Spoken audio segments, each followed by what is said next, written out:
crois qu'on est bon. On est 12. On attend un petit moment. On peut attendre encore un petit peu, oui. Ok, ça marche. On commence à arriver.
C'est un peu perturbant parce qu'on voit pas les personnes qui sont là. Tout Est-ce à qu'elles fait. nous voient? Est-ce qu'on Tout peut à les fait. voir, nous? Oui, je pense qu'ils nous voient.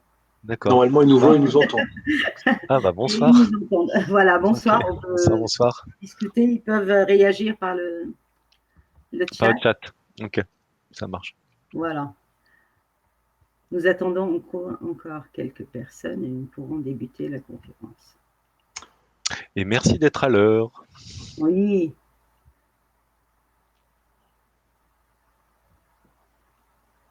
N'hésitez pas, puisque vous êtes 13 personnes connectées, vous avez accès au chat. Et n'hésitez pas à dire qui vous êtes, notamment pour que je puisse adapter mon niveau de discours. Si j'ai 13 geeks, je vais pouvoir parler très technique. Si j'ai 13 personnes qui sont pas du tout geeks, eh bien, je vais m'adapter sur le vocabulaire, etc. Donc, n'hésitez pas. Voilà.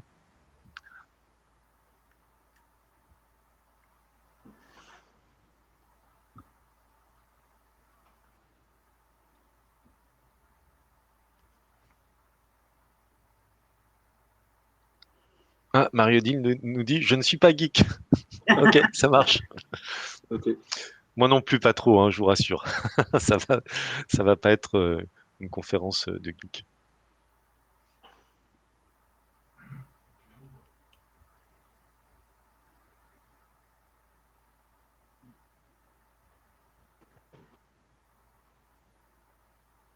Je propose qu'on commence peut-être, Hera. Oui. Moi, les retardataires auront accès au replay après. Donc... D'accord. Voilà, donc bonsoir à tous.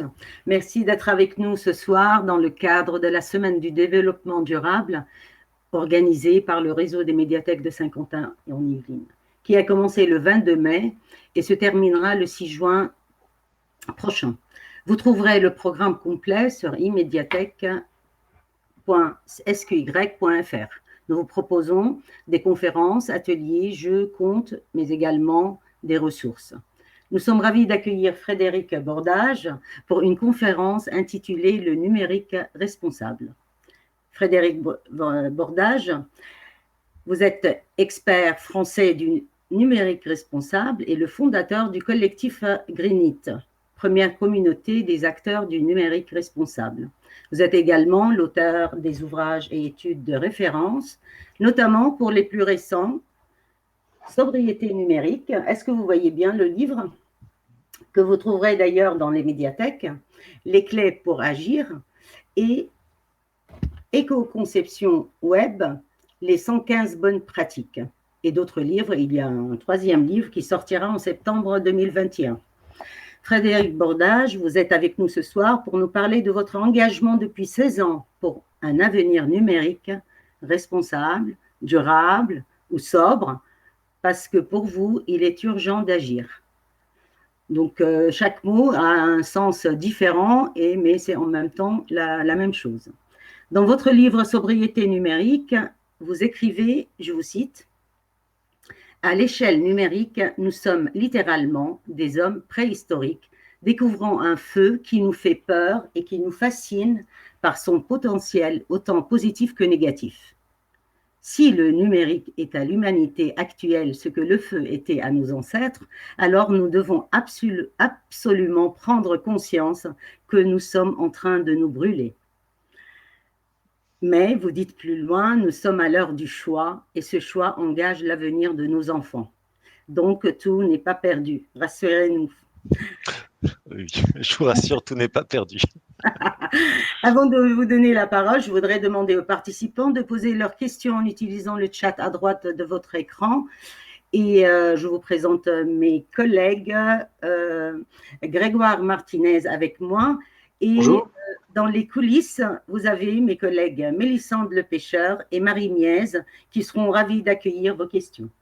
Voilà, bonne conférence. Merci. Eh bien, bonsoir à tout le monde. Je vois qu'on est 14 en ligne. Donc, c'est un petit comité restreint. C'est chouette parce qu'on va avoir pas mal de temps d'échange. Si vous avez des questions qui sont vraiment bloquantes, ben, n'hésitez pas à les poser dans le chat. Et puis, je vais me présenter. Je vais vous présenter ensuite le plan de mon intervention qui sera découpé en gros en 3 parties. Donc, ça veut dire qu'on va pouvoir dépiler aussi vos questions en gros sur 3 temps tout au long de ma présentation avant d'ouvrir sur un temps d'échange plus global. Voilà, donc bah, effectivement, je vais intervenir ce soir avec 3 casquettes en fait. La première, c'est celle d'un expert indépendant qui s'intéresse à ces sujets depuis 17 ans, concrètement. Ma deuxième casquette, ça va être celle du pilote de greenIT.fr, qui est un collectif qui fédère les acteurs de ce sujet-là en France de la même façon depuis 17 ans. Et puis, je vais intervenir aussi en tant que citoyen, puisque ce soir, je cherche pas à vous vendre autre chose que des solutions pour qu'on construise tous ensemble un avenir plus enviable pour nos enfants. Alors, un avenir numérique plus enviable, mais qui va contribuer à globalement à un avenir tout court plus enviable, concrètement. Voilà, donc je vais intervenir avec ces 3 casquettes et puis je suis ravi d'intervenir ce soir dans le cadre de cette conférence organisée par la bibliothèque de Saint-Quentin parce que je suis fan des bibliothèques et vraiment je suis vraiment ravi d'intervenir ce soir. Voilà. Je ne ferai pas de politique, bien que le sujet soit éminemment politique, puisque nous sommes à l'heure du choix et que ce choix engage l'avenir de nos enfants. Donc, je parlerai parfois de sujets un petit peu de fond, mais sans faire de politique. Voilà. En tant qu'auteur, j'ai effectivement eu la chance d'écrire un certain nombre de livres pour partager, ou de coécrire un certain nombre de livres pour partager mes idées avec vous. Voilà, donc le dernier sorti, c'est effectivement Sobriété numérique, les clés pour agir, qui est un livre grand public qui prend la forme d'un lexique et d'un plan d'action. Et donc c'est un livre à picorer, où on peut picorer les mots les uns après les autres, dans le désordre, dans l'ordre qu'on souhaite en fait, pour découvrir le sujet du numérique et de sa rencontre avec le développement durable au travers de l'ensemble de ces mots-clés. Et puis, les autres livres sont des livres plus techniques, ceux sur la droite, donc ça intéresse uniquement les geeks, hein. Ils vont porter essentiellement, pour celui du haut, sur l'éco-conception des sites web. Donc si on n'est pas déjà un petit peu développeur ou webmaster, bah, ça vous intéressera pas directement. Par contre, effectivement, en septembre 2021 sortira un deuxième livre grand public qui s'appelle Tendre vers la sobriété numérique, qui est finalement le prolongement du premier, paru en septembre 2019, et qui vise à vous donner un mode d'emploi plus détaillé que celui qui a déjà été publié. Voilà, pour les différents actes, j'ose pas dire littéraires que j'ai commis, parce que ce ne sont pas des romans, voilà, mais des ouvrages qui me permettent de partager mes idées avec vous. En termes d'intervention, mon intervention va durer à peu près entre 45 et 60 minutes. Et puis après, on aura un temps d'échange. Elle va se structurer sur 2 grandes parties. Une première qui va nous permettre à toutes et à tous de comprendre finalement quels sont les enjeux environnementaux associés au numérique, de prendre conscience de la structure des impacts associés pour pouvoir commencer à comprendre comment agir. Et puis après, ben, on va voir comment chacune et chacun d'entre nous, à notre échelle individuelle, on peut agir. Et puis ensuite, on passera sur un temps d'échange. Donc pour commencer, on a eu l'idée de vous faire un petit quiz et finalement de vous poser 3 questions pour prendre un petit peu la température, comprendre où vous en êtes. Et donc si vous regardez sur l'interface de droite, vous allez voir que, pardon, va apparaître, je ne sais pas trop comment ça fonctionne, mais va apparaître quelque part sur votre écran un système qui va vous permettre de voter pour répondre à la première question qui est, selon vous, Combien un Français de 15 ans ou plus possède-t-il d'appareils numériques? Alors, je ne sais pas trop comment ça fonctionne de mon côté, et j'espère que sur votre écran, vous avez effectivement un petit sondage qui apparaît.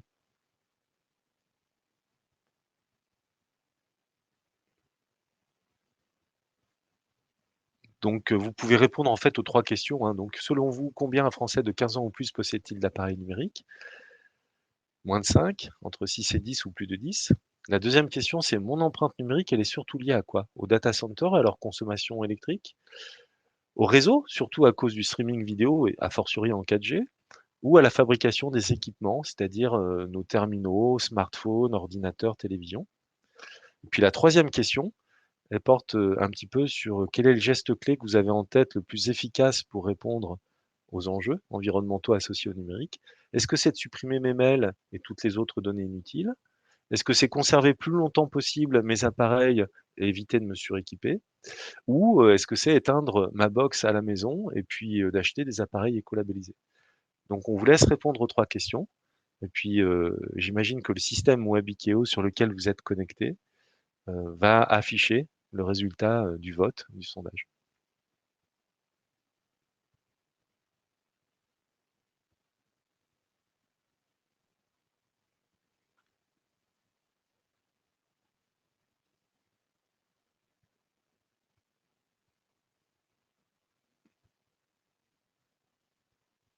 Donc il y a Marie qui nous dit moins de 5 dans le chat.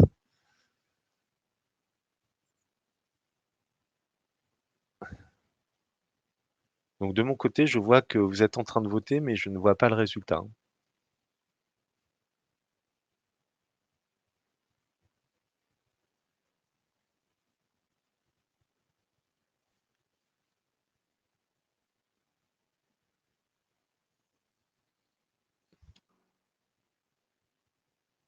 J'attendais de voir, effectivement, on a 17 personnes, donc j'attends encore un petit peu que tout le monde ait voté.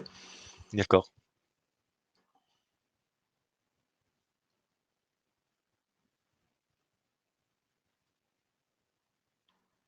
On peut déjà dégager quelques tendances, hein, parce que ça reste assez significatif.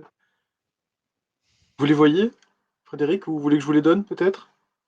Alors, moi je vois pas les résultats. D'accord.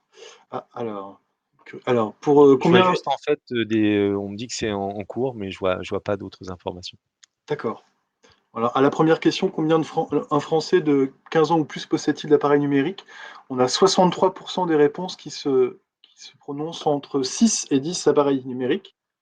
On a D'accord, 19 plus de 10 et 19 moins de 5. d'accord.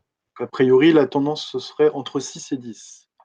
Mais il n'y a pas d'homogénéité, c'est-à-dire que tout le monde n'est pas d'accord. Non, tout le monde n'est pas d'accord, non, effectivement. D'accord, Pour la seconde question, mon empreinte numérique est surtout liée à 50%, donc 8 réponses, c'est au data center et à leur consommation électrique. d'accord, 25% au réseau, surtout à cause du streaming vidéo, et 24%, ça bouge, c'est fluctuant, à la fabrication des équipements terminaux. d'accord, OK. Et pour la troisième question, pour réduire mon empreinte numérique, serait le geste le plus efficace? Alors, au coude à coude, on a conserver le plus longtemps possible mes appareils et éviter de me suréquiper, avec 56%, 44% supprimer mes emails et autres données superflues, et aucune pour éteindre ma box à la maison et acheter des appareils éco-labellisés. Aucune réponse D'accord. celle-ci. Alors moi, ce que je retire de ce petit sondage pour commencer, c'est que tout le monde n'est pas d'accord et donc on va se mettre d'accord ce soir tous ensemble. C'est le premier sujet et qu'il y a, certaines réponses, qui montrent que vous avez probablement été victime du greenwashing ambiant sur le sujet et donc d'où l'intérêt de mon intervention pour vous donner des billes, vous donner des bases solides pour comprendre le sujet. Super, bah, attaquons et commençons à répondre à la première question. Finalement, quand on cherche à quantifier l'univers, les impacts environnementaux de l'univers numérique, eh bien la première chose qu'on va faire, c'est qu'on va faire l'inventaire, un petit peu comme on compterait chez soi, le nombre de télévisions, d'ordinateurs, de smartphones, de tablettes qu'on ait chez soi. Eh bien nous, on a fait 2 études. On a fait le même décompte, mais on l'a fait à l'échelle de la planète, à l'échelle mondiale et puis on l'a fait à l'échelle de la France. Et on se rend compte qu'à l'échelle mondiale, on a à peu près 4 équipements numériques par terrien, c'est-à-dire 34 milliards d'équipements numériques, qui sont aujourd'hui en fonctionnement sur terre. À l'échelle de la France, on a à peu près 15 équipements par Français de 15 ans ou plus, c'est-à-dire à peu près 650 millions d'équipements numériques pour notre pays. Donc déjà, je pense que ça donne une idée de la matérialité de l'univers numérique. On entend des termes qui sont, pour reprendre certains mots peut-être qui sont dans le livre, immatériel, machine virtuelle, dématérialisation, le cloud, le fameux numérique dans les nuages complètement éthéré. Mais en fait, je pense que le premier constat qu'on peut faire, c'est que le numérique, c'est pas du tout éthéré, c'est pas du tout dans les nuages, puisqu'on a 34 milliards d'équipements sur Terre qu'on a dû fabriquer, alimenter en électricité pour que tout ça fonctionne. Et donc, quand on essaye de comprendre quels sont les impacts environnementaux du numérique, eh ben, on va commencer par essayer de les quantifier à chaque étape du cycle de vie. Donc, finalement, qu'est-ce qui coûte dans nos usages numériques? Dans le monde physique, attention, je vais faire du bruit, je vais taper sur ma table parce que finalement, les impacts environnementaux du numérique, ils ont lieu dans le monde physique, dans le vrai monde. Et c'est d'abord la fabrication des appareils, évidemment. Et puis après, une fois qu'ils sont fabriqués, on va produire l'électricité. Et donc, selon comment on produit l'électricité à partir d'uranium, de charbon, de soleil, etc., on va pas avoir les mêmes types d'impacts. Et puis ensuite, en fin de vie, quand je vais prendre tout au long de mon intervention l'exemple du smartphone, en fin de vie, quand mon smartphone ne fonctionne plus, il devient un déchet et il va lui-même avoir des impacts lors de cette étape. Donc, il y a 3 grandes étapes sur le cycle de vie complet d'un équipement qu'on manipule au quotidien. Pour prendre l'exemple du smartphone, c'est la fabrication, puis la production d'électricité et enfin la fin de vie.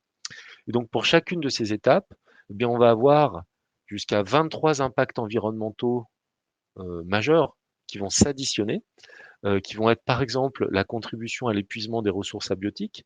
Donc là, c'est le fameux épuisement des ressources naturelles non renouvelables. On va avoir des tensions sur l'eau et l'énergie qui, pour l'eau, bien qu'étant en quantité constante et finie sur Terre, à un moment donné, on va devoir soit laisser exploser les centrales nucléaires, soit laisser cramer le maïs, mais on va devoir faire un choix. Et ce choix, il est de plus en plus induit par le fait qu'on consomme de plus en plus d'électricité pour alimenter tous nos joujoux électroniques, concrètement. Puis on a d'autres types d'impacts, comme les émissions de gaz à effet de serre qui vont se traduire par un réchauffement global, qui lui-même va se traduire par un dérèglement des climats locaux, et puis de l'écotoxicité, donc quand on va fabriquer nos équipements, quand on va produire l'électricité, quand ils vont arriver en fin de vie, ils vont avoir un impact sur la biodiversité, finalement, c'est ce qu'on dit. Et cet impact va se traduire de différentes façons, comme par exemple l'eutrophisation, c'est-à-dire l'asphyxie des milieux aquatiques par la prolifération d'algues. C'est finalement ce qu'on voit en Bretagne avec les marées vertes. Eh bien, on a ça dans tous les milieux aquatiques et c'est entre autres, pas que, mais entre autres lié à la production de nos équipements numériques. On va avoir de l'acidification, etc., etc. Donc, quand on additionne l'ensemble de ces impacts qui malheureusement ne se substituent pas les uns aux autres, mais s'additionnent, on va arriver à la notion d'empreinte, empreinte environnementale du numérique. Et donc, pour vous restituer les résultats des différentes études qui ont été menées dans le monde, et notamment nos 2 études phares, pour que vous preniez conscience de c'est combien l'empreinte du numérique avec quelques chiffres clés, eh bien, je vais vous donner les unités avec lesquelles on va compter ces impacts. Pour l'énergie primaire, on va utiliser des mégajoules. Alors, c'est pas grave si vous retenez pas tout, mais c'est juste pour que, comme on est autour d'un sujet où il y a beaucoup de vocabulaire, c'est que vous reteniez quelques mots-clés et puis que vous puissiez aller creuser après. Donc, sur l'énergie primaire qu'on épuise, eh bien, on va compter en mégajoules. Les gaz à effet de serre, on va compter en kilos équivalent CO2. L'eau, on va compter en litres. Et puis, les ressources, donc l'épuisement des ressources, on va compter dans une unité qui est absolument absconse, qui est le kilo équivalent antimoine, mais qui est finalement l'unité dans laquelle on compte la contribution à l'épuisement de la ressource. Donc, quand on regarde à l'échelle mondiale, eh bien, on se rend compte que le numérique contribue à peu près, pour prendre les 2 premiers indicateurs, 4 des impacts environnementaux générés par l'humanité. Donc ça, c'est chaque année. Alors 4 ça peut paraître peu, mais si on prend les gaz à effet de serre, c'est déjà 2 fois plus que l'aviation civile. Quand on regarde à l'échelle de la France, c'est nettement plus. Pourquoi? Eh bien parce qu'en France, on est un pays développé et donc on a plein d'équipements par Françaises et Français. Et donc comme on a plein d'équipements, eh ben, on a plus d'impact par Françaises et Français. Et donc quand on regarde à l'échelle de la France, le numérique contribue à 3,2 des émissions de la France et qui sont évidemment bien supérieures relativement à celles du monde, relativement, et 6,2% de la consommation d'énergie primaire, mais aussi 2,2% de notre consommation d'eau, 4 milliards de tonnes qui sont excavées chaque année. Donc tout ça, ce sont des chiffres chaque année en fait. Donc ce que vous devez retenir, c'est que contrairement à ce qu'on entend partout, où on utilise des mots comme dématérialisation, le cloud, donc l'informatique dans les nuages, eh bien l'informatique et le numérique au sens large est finalement un sujet qui est très matériel. Il y a 34 milliards d'appareils dans le monde et que ces 34 milliards d'appareils dans le monde, pour les faire fonctionner, eh bien les fabriquer, les faire fonctionner, on va contribuer à hauteur de 4% des impacts de l'humanité. Et alors 4%, ça peut paraître pas beaucoup, mais ce qui nous effraie, nous, c'est la croissance en fait de ces impacts, donc le rythme auquel ces impacts arrivent. Et on se rend compte qu'en 2010, donc il y a seulement 10 ans, eh bien, ils étaient moitié moindres. Donc en 2010, l'impact du numérique, c'était 2% de l'impact de l'humanité. Aujourd'hui, on est à 4%, et dans 5 ans, à peine 5 ans, on sera à probablement de l'ordre de 6%. Donc on a une croissance absolument exponentielle des impacts environnementaux associés au numérique. Imaginez que sur cette période de 2010 à 2025, on ait triplé les impacts de l'humanité, qu'on ait triplé les impacts environnementaux associés à la production de nourriture, au logement, au transport. On serait déjà effondré en fait.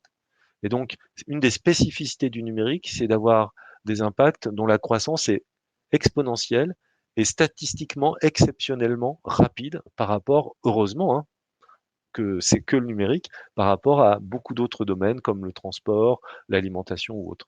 Et donc, si c'est un sujet d'attention, c'est notamment par la rapidité et l'ampleur de la croissance des impacts environnementaux associés. Donc une fois qu'on a pris conscience, c'était ma première partie en introduction, une fois qu'on a pris conscience, et donc je peux déjà répondre à des questions s'il y en a. Je fais une micro-pause pour voir s'il y en a. Alors, il y a une question qui, je pense, est Ouais. assez récurrente, c'est est-ce qu'on a déjà estimé la consommation d'un webinaire, la consommation en énergie d'un Ah, webinaire? Voilà. alors en fait, alors la consommation en énergie d'un webinaire ne va pas, l'électricité n'est pas un indicateur environnemental. Mm. Donc je ne la connais pas. Ce qu'on va regarder, nous, c'est des émissions de gaz à effet de serre, c'est de la consommation d'eau, c'est de l'épuisement de ressources abiotiques, etc. Par contre, l'électricité, qui est souvent à tort présentée par des études plus ou moins sérieuses comme un indicateur environnemental, ne peut pas en être un. Premier élément de réponse. Pourquoi? Eh bien, parce que selon que je fabrique l'électricité avec du charbon ou avec du nucléaire, avec du soleil, avec de l'eau, eh bien, je ne vais pas du tout avoir les mêmes impacts environnementaux. Donc, c'est le premier élément de réponse. Deuxième élément de réponse, finalement, le coût du webinaire de ce soir où on est, j'ai pas le nom, mais une vingtaine de personnes connectées, eh bien, ça va être quoi? Ça va être le coût de la fabrication de nos 20 ordinateurs portables, plus le coût de la fabrication de nos box, plus le coût de la fabrication du petit bout de réseau qu'on va consommer pour faire transiter toutes les données qui nous permettent de nous réunir, plus le bout du serveur qu'on va utiliser quelque part dans un centre informatique. Et donc, finalement, le coût, il va être associé à ça. Donc, il y a des calculs qui sont faits, mais qui sont directement dépendants du nombre de personnes, du pays dans lequel on se situe, etc. Et donc, je ne peux pas vous donner là, comme ça, instantanément un chiffre. Je préfère ne pas le donner que donner un ordre de grandeur qui serait trop grossier. Mais je peux le chercher à la fin, pendant le temps d'échange. Moi, je pense que l'idée, c'était surtout d'essayer d'évaluer, par exemple, le fait qu'on ait eu énormément de choses qui ont été dématérialisées, notamment avec le télétravail. Est-ce que Mmh. cet impact numérique compenserait éventuellement les déplacements en transport en commun? Enfin, c'est des questions qui viennent Alors assez souvent. tout à fait. Alors en fait, sur le télétravail, très clairement, il y a sur la partie numérique du télétravail, il y a pas d'effet rebond, concrètement. Pourquoi? Parce que finalement, l'ordinateur qui était au bureau, il est à la maison ou, à la maison, on utilise son ordinateur personnel pour accéder aux applications du bureau. Donc sauf à s'être suréquipé, donc à avoir au sens neutre du terme, hein, pas péjoratif, mais sauf à avoir acheté spécifiquement pour télétravailler un nouvel écran, un nouvel ordinateur ou autre. Alors pour le coup, si on s'est pas suréquipé au sens neutre du terme, il y a pas d'effet en fait. C'est-à-dire que le télétravail coûte pas plus cher. Mais du coup, comme il nous évite de nous déplacer, il va même permettre, d'économiser, des kilomètres en voiture, ou en transport en commun essentiellement. Donc on pourrait plutôt il y a plutôt un effet positif de la pandémie, si on cherche des effets positifs, avec le développement du télétravail. En tout cas sur l'empreinte du numérique, hein, qui est le seul domaine que je maîtrise suffisamment pouvoir m'engager sur des réponses. D'accord, merci. Alors continuons, j'espère vous avoir convaincu qu'il y avait un sujet et je pense que vous êtes convaincus si vous assistez à la conférence et donc continuons maintenant à tirer la pelote de laine, pour comprendre où se situent les impacts concrètement. Et alors, ce qui est intéressant, c'est que dans le quiz, vous nous avez dit: «Ah, le problème, c'est les data centers à plus de 50 ou disons de l'ordre de 50. Donc il y a la moitié d'entre vous qui nous disent: «Le problème, c'est les data centers». Alors, est-ce que c'est les data centers? Eh bien, pas du tout. Contrairement à la surmédiatisation, des data centers et notamment de leur consommation électrique, quand on découpe l'univers numérique en 3 grands silos qui sont d'un côté les utilisateurs, à l'autre bout les centres informatiques, les fameux data centers et au milieu le réseau, eh bien on se rend compte que c'est chez nous, les utilisateurs, qu'on a de l'ordre de 2/3 à 3/4 des impacts environnementaux, quel que soit, le type d'impact qu'on regarde, que ça soit de l'épuisement de l'énergie, de la contribution au réchauffement global et la contribution à l'épuisement des ressources abiotiques et cetera. Alors pourquoi on a 2/3 à 3/4 des impacts de notre côté à nous, les utilisateurs? Eh bien tout simplement parce que, sur les 34 000 000 enfin 39 000 000 exactement, d'équipements déployés aujourd'hui en 2021 qui sont en fonctionnement sur terre, il y en a, la très grosse majorité qui sont chez nous, physiquement dans nos mains, ou chez nous dans notre domicile, ou chez nous au bureau, c'est-à-dire finalement qui sont utilisés par nous les utilisateurs. Et les serveurs ne représentent pas grand-chose parce qu'en fait, on a à peu près 470 smartphones et ordinateurs connectés à un serveur. Donc le serveur, c'est quoi un serveur? C'est un gros ordinateur de bureau en fait, hein, concrètement. Sauf que c'est un gros ordinateur de bureau mais sans écran. Or, comme l'écran est le composant électronique qui a le plus d'impact dans nos smartphones, dans nos ordinateurs, et cetera, ou en tout cas un des composants qui a le plus d'impact, eh bien, et qu'on a 470 écrans face à un très gros ordinateur, mais sans écran, eh bien, de ce fait, c'est clairement de notre côté à nous. Alors, je ne dis pas ça pour vous culpabiliser. On fait un constat objectif et puis après, on va voir les solutions. Mais c'est de notre côté à nous, concrètement, qu'on va avoir le plus d'impacts environnementaux. Et puis, ils sont en train d'augmenter en termes de dynamique, où ils augmentent le plus vite, c'est du côté du réseau. Pourquoi? Eh bien, parce qu'à chaque fois qu'on abandonne les fils et que, au profit des ondes, les lois de la physique étant ce qu'elles sont, et on ne va pas les remettre en cause, on n'a pas la capacité en tant qu'être humain. À chaque fois qu'on va produire des ondes électromagnétiques, eh bien, ça va nécessiter beaucoup de puissance électrique, enfin beaucoup de puissance et donc beaucoup de consommation électrique. Et par ailleurs, plus on veut des réseaux sans fil qui soient très denses, qui nous offrent un très haut débit et qui permettent, on pourra aborder la 5G à la fin dans le temps d'échange si vous le voulez, et qui permettent en plus d'avoir des temps de latence très courts, et plus on va devoir multiplier les antennes, ce qu'on appelle en langage populaire les antennes relais, qui s'appellent techniquement des radio base stations. Et donc, du fait de la multiplication de ces équipements, ça coûte cher. Et puis la deuxième raison qui fait que le coût du réseau augmente et que ça coûte de plus en plus cher, c'est qu'il y a de plus en plus de box chez nous. Or, on n'a pas pris le réflexe d'éteindre nos box. On a pris le réflexe de couper le robinet d'eau quand on s'est servi un verre d'eau. On sert le verre d'eau, on coupe le robinet. Mais quand la dernière personne quitte le domicile, finalement, on n'éteint pas nos box. Et donc, du fait, comme on les laisse allumer 24 heures sur 24 et qu'il y en a quand même plus d'1 milliard sur Terre, ça va finir par se voir dans les chiffres concrètement. Donc voilà, en gros, la structure. Et donc, si c'est du côté des terminaux des utilisateurs qu'on a 2/3 à 3/4 des impacts, alors la question qui vient derrière, c'est est-ce que c'est la fabrication de nos équipements qui pose problème ou est-ce que c'est leur consommation électrique qui est tant médiatisée aujourd'hui? Eh bien, très clairement, on se rend compte que c'est pas du tout la consommation électrique sur la phase d'utilisation, mais que c'est bien la fabrication des équipements qui pose problème. Alors là, j'ai conscience de projeter un slide qui fait très scientifique et très technique, mais c'est pour vous montrer un petit peu comment on fait, nous les experts, pour quantifier les impacts environnementaux du numérique. Et là, le schéma qui apparaît, c'est le résultat de ce qu'on appelle une analyse du cycle de vie, qui est une méthodologie qui va nous permettre, en fonction des différents impacts, donc là, c'est l'épuisement des ressources abiotiques, l'acidification, le réchauffement global, l'eutrophisation, la toxicité pour les êtres humains, la toxicité pour les écosystèmes, etc. En fonction de ces indicateurs, eh bien, et en fonction de l'étape du cycle de vie, la fabrication de l'ordinateur, son utilisation, sa fin de vie, etc., on va pouvoir quantifier sur une échelle homogène les impacts, et donc ainsi se rendre compte où est-ce qu'ils ont lieu. Et très clairement, donc là, c'est une unité centrale, donc un ordinateur de bureau, et très clairement, on se rend compte que c'est dans la phase de pré-manufacturing qu'on a les impacts. Qu'est-ce que c'est que la phase de pré-manufacturing? C'est la phase pendant laquelle on va extraire les minerais, donc notamment les métaux critiques, les terres rares, etc. Et la phase pendant laquelle on va transformer ces matériaux à grand coût d'énergie en composants électroniques. Et donc finalement, les impacts du numérique, ils sont directement liés à ces deux activités, extraire des métaux du sol et les raffiner, les transformer jusqu'à temps qu'ils deviennent des composants électroniques qu'on va ensuite assembler pour fabriquer nos smartphones, nos ordinateurs. Donc là, vous avez une clé fondamentale de compréhension, puisque si c'est dans cette phase d'extraction des métaux et de transformation en composants électroniques qu'on a le gros des impacts, alors vous êtes déjà des champions et des championnes du numérique responsable, de la sobriété numérique, parce que vous pouvez déjà en déduire les gestes fondamentaux qu'on va aborder dans la troisième partie de mon intervention concrètement.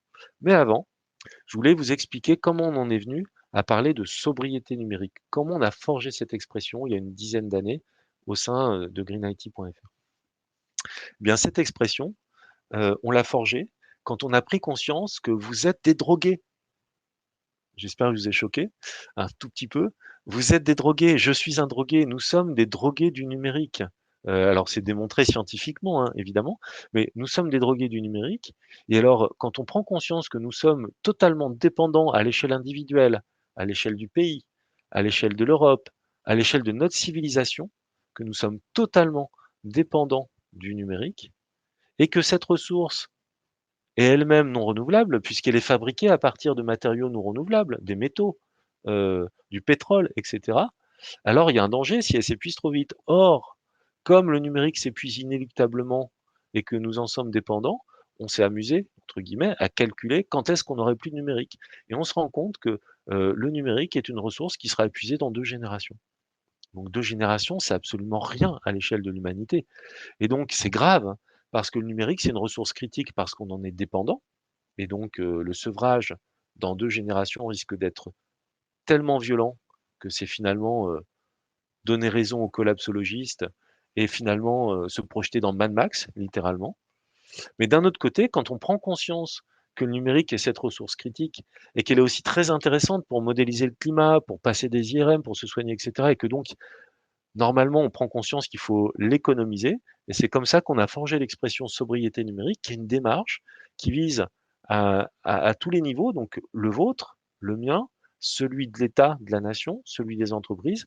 La sobriété numérique, c'est une démarche qui vise à économiser du numérique pour réduire ses impacts environnementaux à court terme, pour se désintoxiquer et donc réduire les impacts sanitaires et notre dépendance, mais aussi pour en économiser, pour pouvoir en transmettre à nos enfants, pour qu'ils aient la chance de pouvoir se soigner, qu'ils aient la chance de pouvoir modéliser le climat, et qu'ils aient surtout la chance de glisser progressivement vers un monde qui demain sera inéluctablement low-tech. C'est-à-dire que puisqu'on est en train d'épuiser les dernières réserves des métaux à partir desquels on fabrique la technologie en général, dont le numérique, mais pas que, aussi des voitures électriques, des éoliennes, des panneaux photovoltaïques, etc. L'énergie renouvelable, c'est une vue de l'esprit.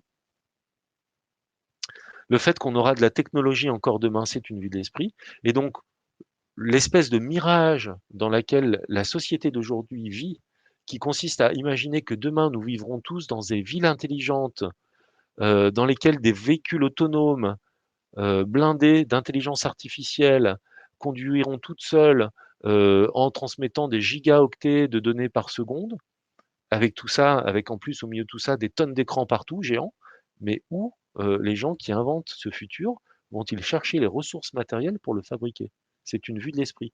Donc c'est vraiment important de comprendre que, au-delà de réduire les impacts environnementaux, au-delà des impacts sanitaires et donc de nous désintoxiquer parce qu'il y a vraiment une épidémie d'addiction aux écrans à l'échelle mondiale, eh bien il y a une importance enfin, comment dire? Il y a un sujet tout aussi important qui est comment on donne la chance aux générations à venir de passer de 2 générations de numérique de réserve devant nous à 4, 5, 6, 7, 8, 9, 10, suffisamment pour glisser vers un monde de demain qui sera nécessairement low-tech.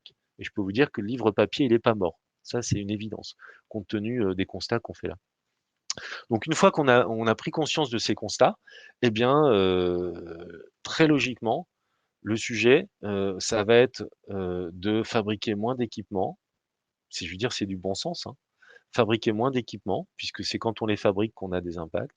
Faire durer nos équipements, puisque c'est quand on les fabrique qu'on a des impacts, alors s'ils durent plus longtemps, on en fabrique moins, concrètement.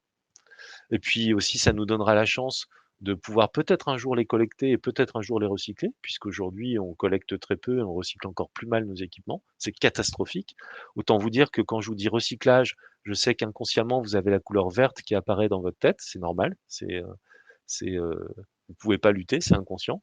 Alors qu'en fait, quand on recycle aujourd'hui, c'est absolument mais catastrophique la façon dont on recycle avec beaucoup de guillemets les équipements numériques. Donc on a vraiment 3 enjeux majeurs qui sont fabriquer moins d'équipements, les faire durer plus longtemps et ça devient politique et sociétal, arbitrer nos usages. Qu'est-ce qu'on fait avec les dernières réserves de numérique qui sont en notre possession? Nous sommes la génération sur Terre qui, à l'échelle de l'histoire, si toutefois il y en a une demain qui est écrite, qui sera pointée du doigt, regardée dans les livres d'histoire comme celle qui a fait les bons choix dans son usage de cette technologie dont nous sommes particulièrement dépendants. Et donc, vous voyez que le sujet dépasse simplement un sujet d'écolo bobo, sauveur de bébés phoques. C'est très bien de sauver les bébés phoques, mais on est vraiment sur des enjeux qui sont tout à fait sociétaux, concrètement. Donc, si je vous ai convaincu, eh bien, ce que je vous propose, c'est d'aborder la troisième partie de mon intervention et de vous expliquer ce que vous pouvez faire, ce que nous pouvons tous faire au quotidien pour agir. Et je vais, pour cela, vous donner une idée de quelle est votre empreinte à vous, en particulier, votre empreinte numérique, concrètement. Et donc quand, à l'échelle individuelle, on essaye de quantifier votre empreinte numérique, donc je vous l'ai traduite, dans des équivalences, grand public, parce que les kilos équivalents antimoine, ça va être un peu compliqué. Quand vous regardez à l'échelle de chaque jour, un Français ou une Française, donc là, c'est chaque jour, chaque personne qui assiste à ce webinaire, eh bien, en termes d'impact, donc en termes d'épuisement de l'énergie primaire, c'est l'équivalent d'allumer le matin un radiateur électrique de 1000 watts, donc un gros radiateur électrique, vous l'allumez le matin et 8 heures plus tard, quand vous rentrez à la maison, vous l'éteignez. Ça, c'est à peu près le coût énergétique de nos usages numériques quotidiens individuels.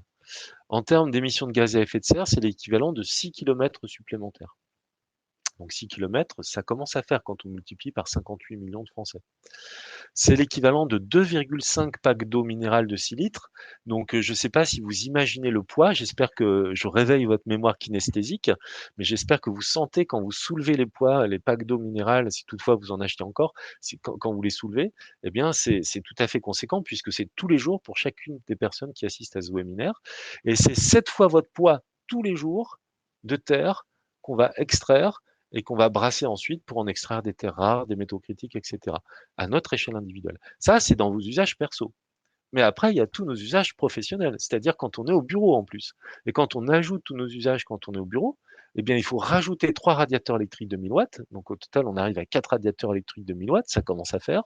Il faut rajouter 29 kilomètres. Donc là, on va arriver finalement à 35 kilomètres au total. Ça commence à faire beaucoup. Il faut rajouter 10 packs d'eau pour le bureau. Donc, du coup, on est à plus de 12 packs d'eau par jour, par personne, pour nos usages numériques. C'est énorme, en fait. Et puis, si on rajoute en plus les kilos de terre excavés tous les jours au bureau, ben on arrive, vous voyez, à peu près à 700 kilos de terre par personne et par jour. Donc c'est à peu près 10 fois notre poids si on considère qu'un être humain moyen pèse 70 kilos. Voilà. Donc c'est énorme en fait. À notre échelle individuelle, je pense que ça vous aide à prendre conscience que notre impact est vraiment énorme. Et donc, à notre échelle individuelle, eh bien, il va falloir agir efficacement et vite si on veut pouvoir léguer du numérique aux générations à venir, si on veut pouvoir réduire rapidement les impacts environnementaux qui croissent trop vite, et si on veut pouvoir réduire l'impact sanitaire. Et donc, ce que vous allez devoir comprendre et qui n'est pas trivial, c'est qu'une fois qu'on a fabriqué votre ordinateur, les impacts ont déjà eu lieu. Ils ont eu lieu. C'est fini, ils sont passés, c'est trop tard. Une fois qu'on a fabriqué le réseau Internet qui nous permet de nous connecter tous ensemble ce soir, c'est fini. Les impacts ont déjà eu lieu. Une fois qu'on a fabriqué l'électricité qui permet d'alimenter votre électricité, ça y est, là, à l'instant T, c'est fini. Les impacts ont déjà eu lieu. Et donc, l'enjeu, c'est de bien comprendre que nous devons arbitrer nos usages, pas pour les réduire maintenant à l'instant T, parce qu'à l'instant T, quand on envoie un mail avec notre ordinateur ou quand on regarde 1 heure de vidéo, ça change rien du tout. L'enjeu dans l'arbitrage de nos usages quotidiens à nous, les utilisateurs du numérique, c'est de ne pas déclencher un effet marginal. Comment fait-on pour éviter d'avoir à migrer vers la 5G? Comment fait-on pour éviter d'avoir à remplacer notre ordinateur, notre smartphone, notre télévision? Comment fait-on pour ne pas saturer le réseau internet tel qu'il existe aujourd'hui, qu'il a été fabriqué, donc que les usages ont déjà eu lieu? Comment fait-on pour ne pas saturer les data centers et les serveurs qui sont dedans? Donc comment fait-on pour faire plus, si on souhaite faire plus, avec la même quantité numérique, c'est-à-dire celui qui existe aujourd'hui? Donc ça, c'est un enjeu en termes de compréhension qui est absolument critique, puisque vous entendez partout des chiffres qui vous disent envoyer un mail, c'est 19 grammes équivalent CO2, la vidéo, c'est en tant que l'Espagne, enfin tout un tas de chiffres qui finalement sont les résultats d'ACV attributionnel, donc de méthodologie d'éco-conception, un truc assez technique, qui est intéressant quand on va concevoir le numérique de demain, mais qui sont pas intéressants pour guider vos usages. Ce qui est intéressant pour guider vos usages, c'est que vous compreniez que l'enjeu numéro un, c'est de faire durer vos équipements.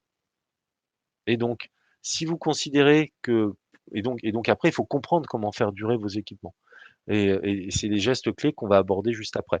Mais avant de les aborder, je voudrais réancrer en vous, réassurer finalement, comme on dit, l'idée que c'est bien la fabrication des équipements qui pose problème et pas ce qu'on fait avec une fois qu'ils sont fabriqués, pour lutter un petit peu contre le greenwashing ambiant.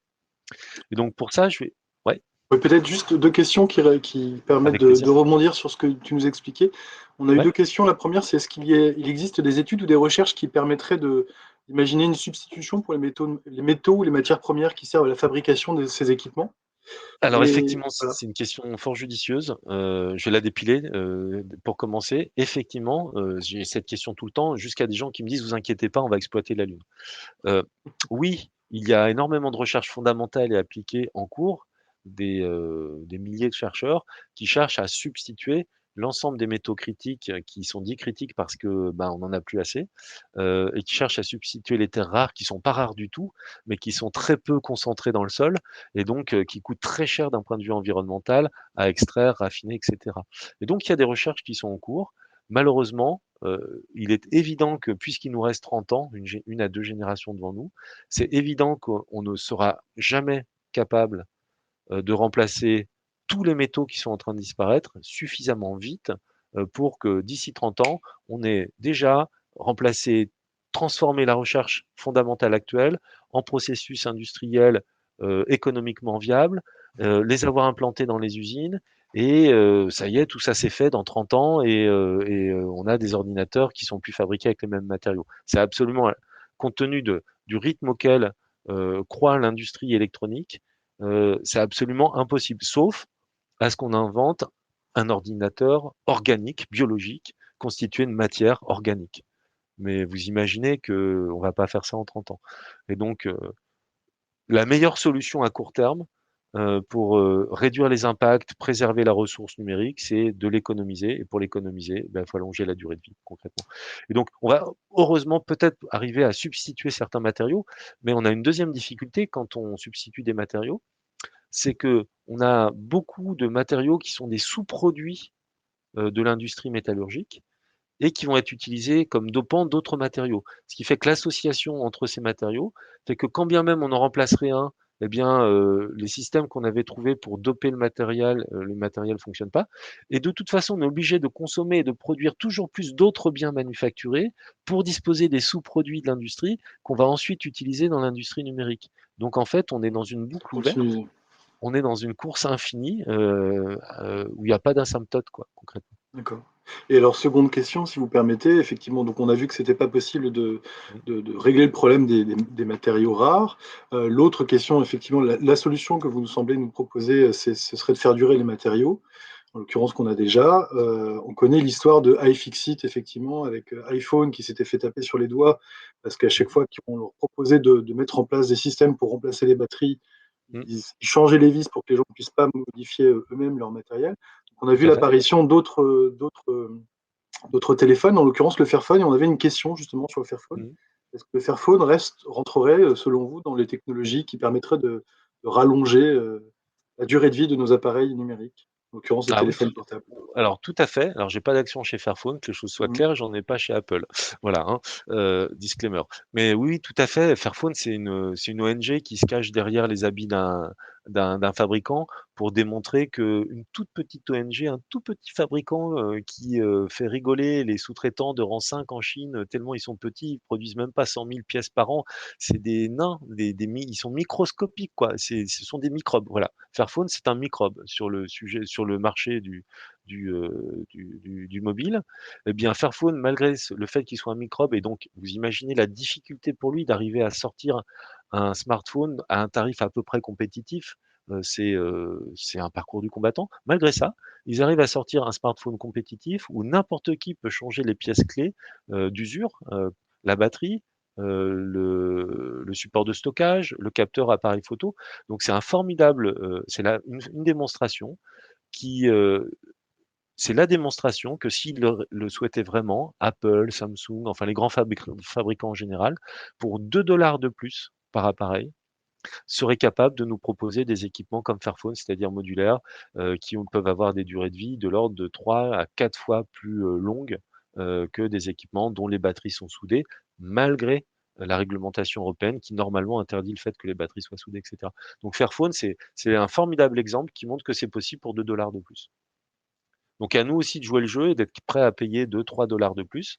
Alors ça serait 2-3 $ de plus à l'échelle des très grands fabricants comme Apple, Samsung et de la volumétrie. Évidemment, pour Fairphone, fabriquer un Fairphone, ça coûte bien plus que 2 $ de plus.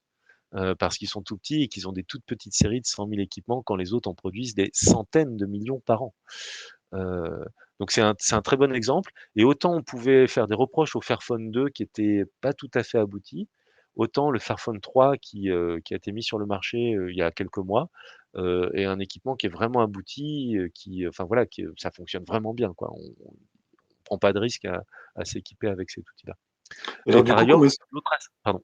non pardon, la question du coup c'était par rapport aux métaux rares, comment font-ils? Parce qu'ils doivent, j'imagine, avoir les mêmes problématiques en termes de métaux rares? Alors la première chose qu'ils font chez Fairphone, c'est qu'ils sont honnêtes. Donc je les connais bien, hein, parce qu'on échange souvent avec le directeur technique, enfin bon bref, on échange souvent, et en fait, ils sont honnêtes, ils disent: «C'est pas parfait. Nous, on essaye de faire un Fairphone, on essaye de faire en sorte que, il y ait le moins possible de minerais des conflits, dans notre équipement». Donc les minerais des conflits, c'est les fameux coltans, enfin notamment extraits en République démocratique du Congo, et cetera. Par les Et enfants? donc, voilà, par des enfants notamment. Il y a 40 000 enfants esclaves, qui travaillent dans les mines de coltan en RDC, nous dit Amnesty International. Donc c'est vraiment grave, quoi. Malheureusement, il n'y a pas que ce métal-là.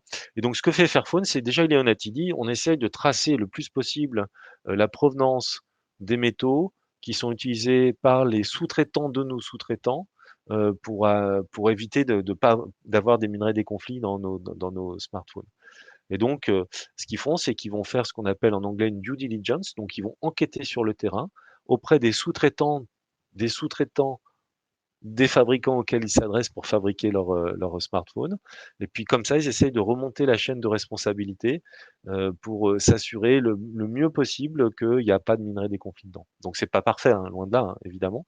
Mais grâce à leur action, grâce à la mobilisation de plus de 40 ONG depuis 10 ans en Europe, on a fini par convaincre la Commission européenne de voter une loi, une directive européenne, pour apporter plus de transparence et plus de traçabilité sur les minerais, notamment pour éviter qu'il y ait des minerais des conflits, utilisés par les fabricants des équipements vendus en Europe. Donc, ils nous aident à avancer Fairphone. Mais c'est pas encore parfait, hein, loin de là.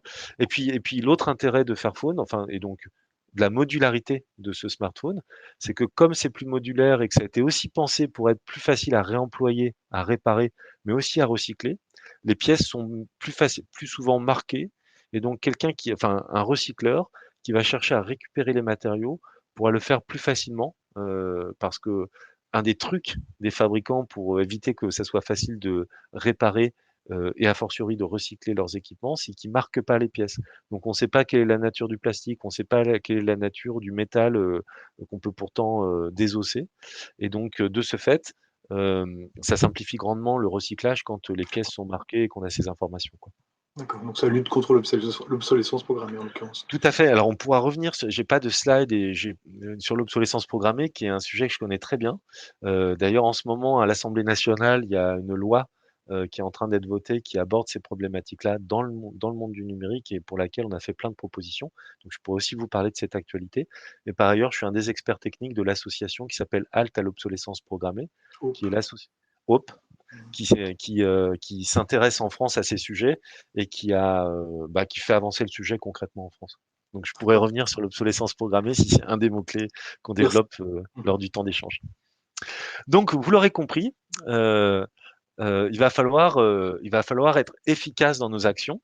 Et donc, pour être efficace, eh bien, il faut bien comprendre que quoi que vous fassiez avec votre ordinateur, là, maintenant, tout de suite, pendant 1 heure, une fois qu'il est fabriqué, ça change plus grand-chose. Donc, je vais vous le démontrer avec 3 résultats d'analyse scientifique. Donc, c'est, comme on dit, science-based, donc en se basant sur des faits scientifiques. Donc, ce résultat qui apparaît, c'est le résultat d'une analyse du cycle de vie qu'on a menée sous le contrôle de l'ADEME, qui est l'organisme en France d'État, qui est l'organisme de référence sur ces sujets-là.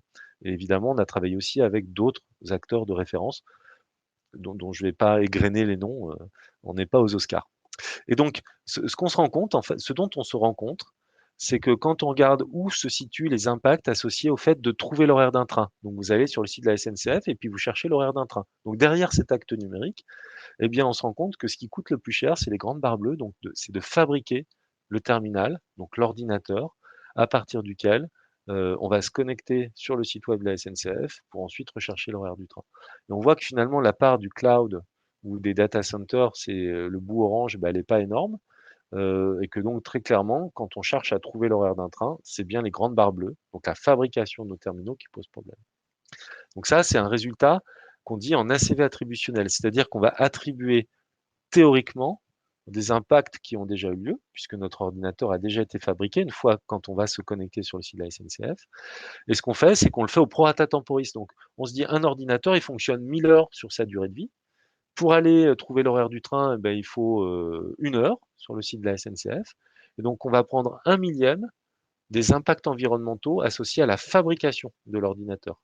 Et donc, c'est comme ça qu'on va répartir finalement de façon théorique les impacts qui ont déjà eu lieu pour comprendre comment, au travers de nos différents usages, et c'est théorique, mais comprendre comment, au travers de nos différents usages, on va contribuer à générer des impacts environnementaux. Donc, il faut bien comprendre que c'est théorique quand même. Quand on regarde 2 autres usages, donc le premier, c'est l'envoi il y a un temps de latence sur l'envoi d'un mail, eh bien les grandes barres grises, eh bien elles sont liées au fait d'écrire le mail que je vais envoyer à une personne. Et donc c'est lié à la fabrication et à l'alimentation d'électricité de mon ordinateur personnel, concrètement. Donc là, on cherche à trouver l'horaire d'un train, c'est la fabrication de l'ordinateur qui pose problème.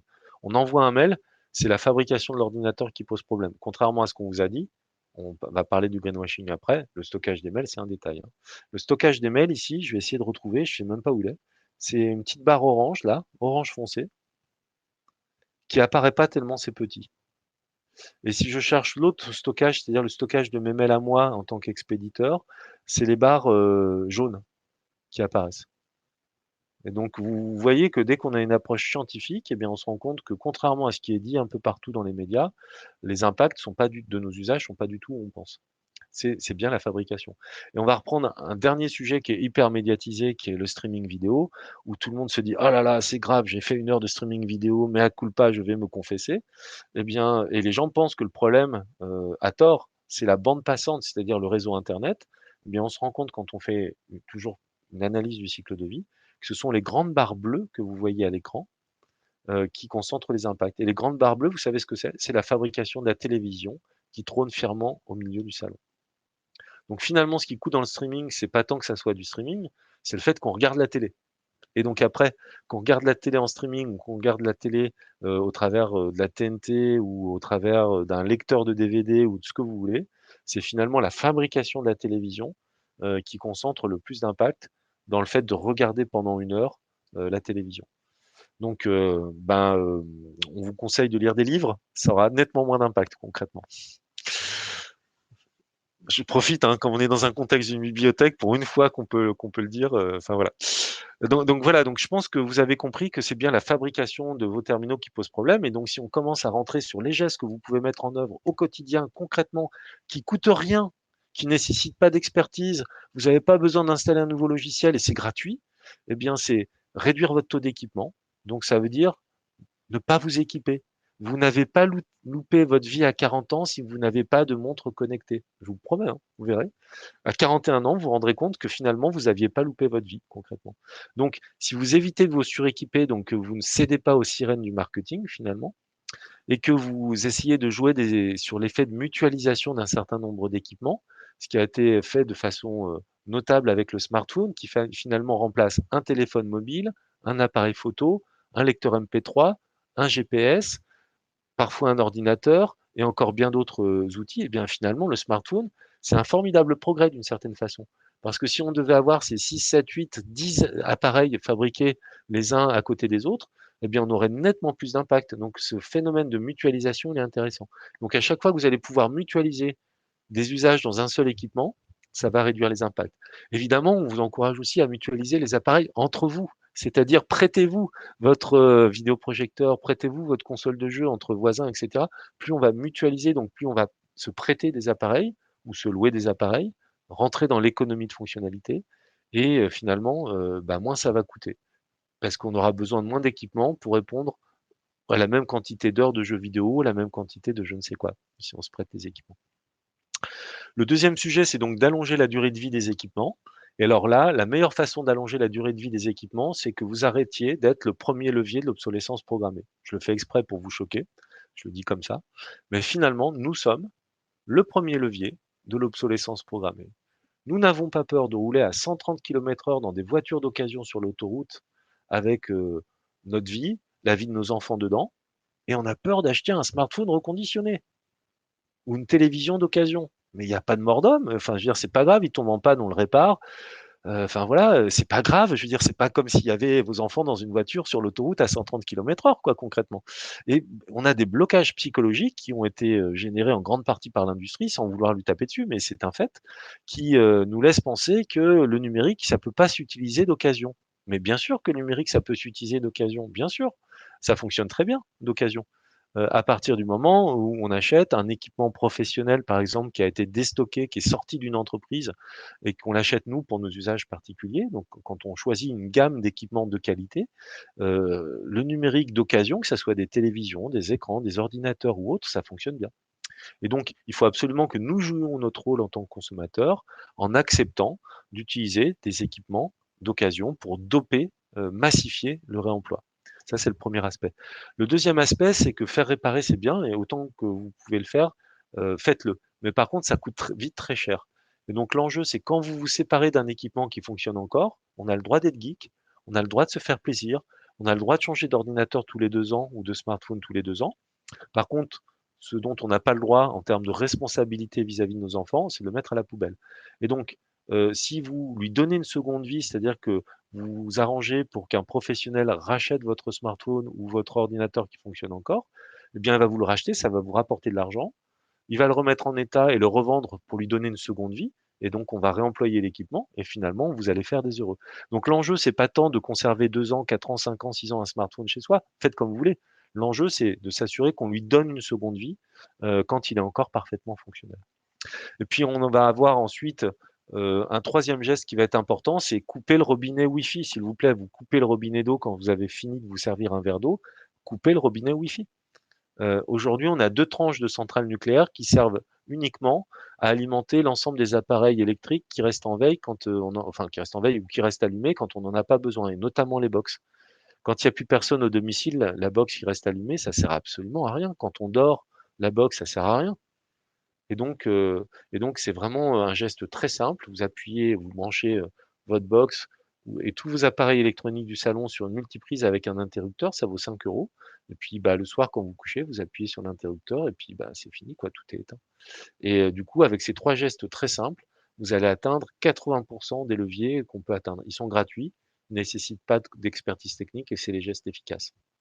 Vous vous rendez compte là qu'on n'a pas parlé des mails, on n'a pas parlé du streaming, on n'a pas parlé de tous les trucs avec lesquels on vous bassine au quotidien dans les médias partout. Parce qu'en fait, euh, les gestes efficaces, ce sont des gestes simples qui sont ceux que je viens d'évoquer.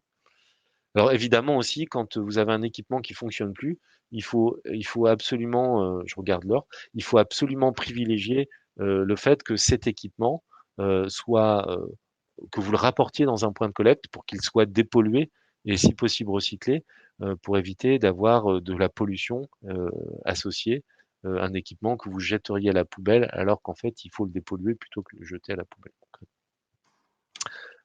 Deux petites questions. Alors, effectivement, il nous reste, ça fait déjà 1 heure, il nous reste un peu plus d'une petite demi-heure, on va dire. Grosse Donc du coup, demi-heure. moi il me reste 10 minutes, 5 minutes de présentation. Donc ça va Voilà. aller pour on a un D'accord. temps Bah, d'échange. on vous laisse peut-être finir et puis on verra les questions à la fin, du coup. Si vous OK, voulez. bah, ça marche. OK, bon, bah, on fait comme ça. Ça marche, merci. Donc, à l'échelle individuelle, il y a des gestes qui sont très médiatisés, qui ont soit un très faible effet et qui vont concentrer votre attention et vos efforts inutilement, soit qui vont augmenter votre empreinte environnementale. Donc, parmi les principaux gestes qui ont très peu d'effet, bah, il y a supprimer ses mails. Le problème du mail, c'est pas son stockage, c'est son écriture, sa lecture et son transport. Donc, l'enjeu des mails, c'est pas de ne pas c'est pas de les supprimer, dans 200 ans, on supprimera toujours autant de mails si on ne traite pas le problème à la source, par ailleurs, c'est un simple problème de logique. L'enjeu des mails, c'est de ne pas en envoyer. Et donc, bah, c'est très différent que de les supprimer. C'est de ne pas en envoyer parce que je pense que vous souffrez au travail des tonnes de mails que vous recevez. Et voilà, s'il y a une souffrance, il y a un impact sanitaire qui est non négligeable. Ça va même jusqu'à déclencher des burn-out. Donc l'enjeu, c'est de ne pas en envoyer. Et donc le tout, c'est de s'organiser pour pas envoyer des mails. Donc par exemple, se donner 3 temps dans la journée, 2 temps le matin, 1 temps l'après-midi ou inversement, pendant lesquels, pendant 1 heure, on s'autorise à traiter ses mails, donc à en envoyer et puis à en recevoir. Et le reste de la journée, eh ben, on n'est plus esclave du mail et on redevient libre et voilà, on se dissocie en fait de ce qui est devenu un esclavage des mails, quoi, concrètement. Le deuxième sujet, c'est que changer de navigateur, ça sert à rien, littéralement. C'est-à-dire que ça changera pas la consommation électrique de votre ordinateur, ou très peu, et tellement peu que ça change absolument rien. Ça a aucun intérêt. Mettre en favori, c'est chouette, mais c'est une goutte d'eau, c'est absolument epsilonesque. Concrètement, entre faire une recherche pour retrouver l'adresse d'un site web ou mettre en favori, c'est epsilonesque. Donc évidemment, ces gestes font pas de mal. Mais par contre, pendant que vous les faites, bah, vous n'êtes pas en train d'éteindre votre box, vous n'êtes pas en train de, voilà, de mettre en œuvre les principaux gestes qu'on a vus avant. Et puis, réduire votre usage de la vidéo à la demande ou de la visio, bah, c'est important de le faire à des moments où on risque d'engorger les tuyaux. Donc c'est important de prendre des bons réflexes, comme par exemple, moi j'avoue que j'ai pas de télé et une fois de temps en temps, je vais regarder le journal Arte Journal en replay, en VOD. Eh bien, je choisis une qualité médiocre d'image parce que finalement la qualité médiocre pour regarder le journal télé pendant 20 minutes, c'est bien suffisant concrètement et j'ai pas besoin que ça soit en ultra haute définition. Et donc par un usage raisonnable de ce système de visio, donc de streaming, avec une vidéo, avec une qualité d'image vidéo qui est une qualité standard, eh bien, je vais contribuer à ne pas engorger les tuyaux Internet concrètement. Donc l'enjeu, c'est vraiment ça sur le streaming. C'est sûr que si tout le monde en permanence regarde des vidéos en streaming, en 4K, en Full HD, enfin en Ultra HD, en permanence toute la journée, on va être obligé de passer à la 6G, quoi, concrètement. Donc l'enjeu, c'est d'être raisonnable sur la vidéo en ligne et sur le streaming, mais c'est surtout pas de se priver parce que ce qu'on fait ce soir, c'est important et c'est quand même chouette de se voir. On est des êtres humains, 80% du langage est non verbal, et c'est vraiment important de pouvoir se voir et de tirer de profit de cette technologie. Euh, pour ce qu'elle a de meilleur concrètement. Puis après, vous avez 2 usages qui augmentent vos impacts, c'est les moteurs de recherche dits écolos, Ecosia, Lilo, et cetera. Alors là, carrément, 1, ce ne sont pas des moteurs de recherche. 2, heu ils rajoutent des impacts et ils vous font croire, c'est du pur greenwashing, qu'ils en ont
A priori, nous avons eu un petit souci. Vera, est-ce que tu m'entends? Oui, moi je t'entends et toi? Oui, je t'entends aussi. Donc, a priori, j'imagine que nous sommes encore en ligne. Le live est encore en cours. Je vois Frédéric Bordage connecté, mais je ne le vois plus sur. Ah bah Ah, ça y voilà. est. Voilà, les aléas du numérique, comme on dit. Alors, je crois qu'on a été déconnecté. Effectivement. Donc, Voilà. j'étais en train d'expliquer que les moteurs de recherche dits écolo, Lilo, Ecosia, etc., n'en sont pas. Puisque ce sont des startups qui vont gagner de l'argent en habillant les résultats des grands moteurs de recherche, Yahoo, Bing et Google, et qui vont vous laisser croire que parce qu'ils compensent les émissions de gaz à effet de serre associées à la consommation électrique de leur serveur, c'est-à-dire 3% des impacts qu'ils rajoutent, alors quand vous faites une recherche sur quand vous faites une recherche, sur, leur serveur, eh bien, bah, c'est écolo. En fait, non, ça rajoute des impacts. Donc surtout, par pitié, n'utilisez pas ces moteurs dits écolos. Et puis, on voit aussi dans des guides, différents guides de différentes institutions publiques, notamment, mais pas que, qu'il faut vider le cache de son navigateur. Évidemment, le cache de votre navigateur, il vous évite de retélécharger, des logos, des images ou quelles que soient les ressources qui vont constituer les pages web que vous visitez le plus souvent. Et donc, évidemment, il ne faut surtout pas vider le cache de votre navigateur parce que c'est fait exprès pour ne pas consommer beaucoup de bande passante Internet. Donc, attention à ces conseils qui sont des conseils qui vous conseillent d'augmenter votre impact au final. Ceci étant dit, pour conclure et passer au temps d'échange, je voulais juste vous rappeler que l'important pour avoir un avenir, tout court en tant qu'humanité, mais aussi pour construire un avenir numérique qui soit plus viable, eh bien, c'est d'arrêter d'être idiot, d'arrêter d'être feignant, d'arrêter d'avoir une pensée clivée et de réfléchir comme on a su le faire à l'échelle de l'humanité, à l'échelle de l'histoire contemporaine, de décliver notre pensée et de trouver des solutions, toutes celles qui sont à notre disposition, pour conquérir la Lune. Finalement, en 1969, la NASA a conquis la Lune parce qu'elle a réussi, à l'époque, à relever le grand défi de l'époque qui était de conquérir la Lune grâce à une solution high-tech et deux solutions low-tech. La solution high-tech, c'était l'Apollo Guidance Computer, c'est-à-dire un ordinateur très très très high-tech pour l'époque, qui avait 4 kilooctets de mémoire vive, c'est-à-dire moins qu'une calculette d'aujourd'hui, et 70 kilo-octets de capacité de stockage, la taille d'un mail. Donc, il y a 50 ans, on a su conquérir la Lune avec la puissance informatique d'aujourd'hui qui nous permet à peine d'envoyer un mail. Mais comment, enfin, qu'est-ce qui s'est passé pour que nous devenions aussi peu efficients dans notre utilisation du numérique? Probablement, on est devenu idiots et feignants d'une façon ou d'une autre. Tous, nous tous. Et donc il faut réfléchir à comment faire. Mais la NASA n'a pas conquis la Lune uniquement avec l'Apollo Guidance Computer, elle a aussi conquis la Lune avec 2 solutions low-tech. La première, c'est les figures de l'ombre. Si vous avez, lu le livre et vu le film, ce sont de brillantes mathématiciennes qui calculaient les trajectoires Apollo de tête avec un papier et un crayon. Et ça, c'est de la low-tech, c'est un être humain, ça n'a pas d'impact, un être humain ou très peu. Et la deuxième solution low-tech, ce sont des règles en plastique, des règles à calcul qui était utilisé au contrôle mission de Cap Canaveral, où en déplaçant un curseur en plastique sur une réglette, on transformait par un usage ingénieux, et c'est bien le mot-clé à retenir, on transformait des opérations arithmétiques complexes, des divisions et des multiplications, en des divisions, pardon, en des opérations arithmétiques plus simples, comme des soustractions et des additions. Donc, il y a 50 ans, le grand défi à l'époque, c'était de conquérir la Lune. On l'a conquis, pourquoi? Parce qu'on a arrêté d'être idiot, on a arrêté d'avoir une pensée clivée, où la solution, c'était que la tech, et on a associé de la low-tech avec de la high-tech. Eh bien, aujourd'hui, si on veut que l'humanité simplement soit résiliente et un avenir, et si on veut construire un avenir numérique enviable, eh bien, on doit penser comme ça. Je vous donne un dernier exemple pour conclure, eh bien, qui est un exemple d'actualité avec la pandémie de Covid. Google a une intelligence artificielle qui détecte mieux les cancers que des oncologues. Bah, c'est chouette, c'est de la tech qui permet de mieux prendre en charge les patients. Heu, Sauf que comme en France, on n'a pas Google, mais qu'on a quand même des chercheurs qui sont bien formés et qui réfléchissent avec leur cerveau, ils se sont dit: «Puisque des bergers malinois et des caniches détectent de la drogue, puisque des rats en Afrique et en Asie, depuis plusieurs décennies, détectent des maladies infectieuses comme le choléra, on les a dressés pour détecter ces maladies infectieuses, ne serions-nous pas capables de détecter aussi des cancers parce qu'ils auraient une odeur?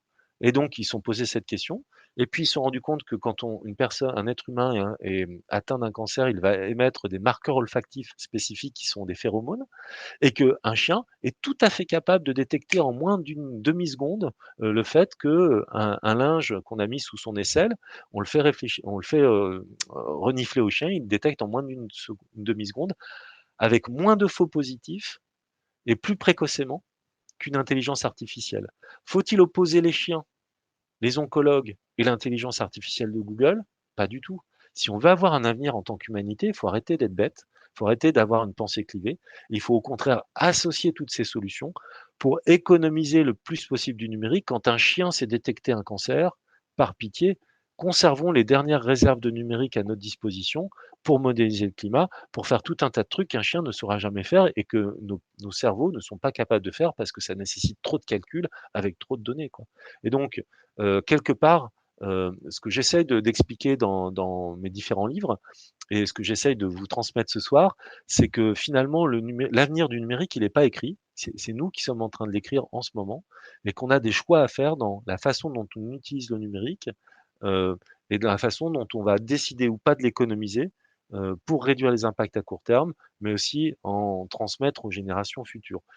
Et donc en ce moment même, à l'Assemblée nationale, est en train d'être votée la loi dite qui vise à réduire l'empreinte environnementale du numérique en France. On a très largement suscité, l'intérêt et l'envie de cette loi. C'est la première loi à l'échelle mondiale, c'est la première loi à l'échelle de l'histoire de l'humanité. C'est la première fois qu'un pays légifère sur ce sujet et se dit: «Nous les citoyens», puisque la loi ce sont les citoyens indirectement, «nous allons prendre en main ce sujet et nous allons agir pour orienter la façon dont on fera du numérique demain à l'avenir». Et c'est en train d'être discuté en ce moment à l'Assemblée. Le vote définitif sera le 10 juin à l'Assemblée nationale, donc dans les jours qui viennent. Donc pour vous dire que des sénateurs qui sont quand même pas les plus geeks se disent qu'il y a vraiment un sujet grave, puisque ça vient du Sénat en fait, qu'il y a vraiment un sujet grave, qu'il faut le traiter, et donc on est en train de le traiter au niveau de la France, mais aussi au niveau de l'Europe, avec la résolution du Parlement européen du 25 novembre dernier, où l'ensemble des députés européens, de tous bords confondus, comme les sénateurs et les députés en France d'ailleurs, ont décidé qu'il y avait vraiment un sujet derrière et maintenant il faut qu'on avance, quoi. On a plus le choix, il faut qu'on avance sur le sujet. Voilà, pour essayer de vous donner une overview en un peu plus d'une heure sur ce vaste sujet. J'ai abordé évidemment essentiellement les sujets environnementaux parce que je devais faire un choix, mais on a un volet social et un volet sociétal qui est tout aussi intéressant à développer concrètement. Mmh. Voilà, et donc du coup, plutôt que le Sénat, je vais vous remettre la photo d'Apollo parce que je pense que c'est vraiment l'idée qu'il faut garder en tête. Le grand défi d'aujourd'hui, c'est construire un avenir pour nos enfants. On a su conquérir la Lune. Ben aujourd'hui, le défi il est bien plus vaste et bien plus grave et important. C'est l'avenir de nos enfants. Donc, mettons en œuvre les recettes qu'on connaît depuis 50 ans pour y arriver, quoi.